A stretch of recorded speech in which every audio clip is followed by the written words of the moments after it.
अस्सलाम वालेकुम भाईजान, के हाल है? के हाल ने? खुदा दा ना ही आ वेख लै ये अपनी ते जनाब रावला कोट दा बाजार है ते यकीन मन्नो अज की तरीक है यार, एक मिनट तरीक है देखा मैं।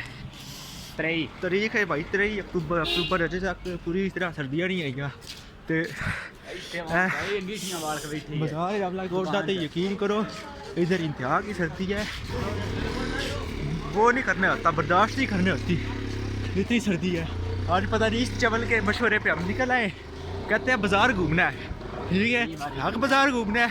कोई इतनी नहीं समझ आई, दिमाग खराब हो गया, इतनी सर्दी ने लगाई हुई है। बैंक होंगे ने हार्ड वर्किंग उनका खुले ने बैंक हैं नहीं है तेन यार, इतनी समझ आ रही, इतनी सर्दी और तुम्हें ले के आया। चल यार मैं तेन टिक्के खवाना, टेंशन ना ले तू।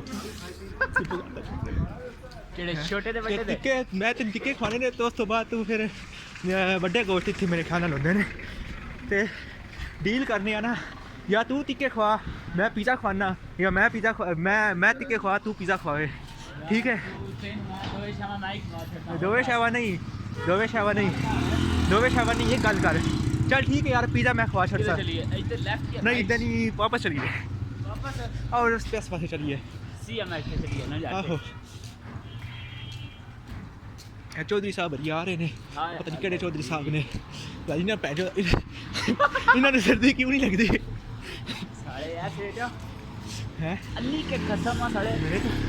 मेरे को तो सिस्टम ही नहीं लगता प्यार, ठीक है? मैं बोला कि बोलती बंद हो गई है जनाब मेरी।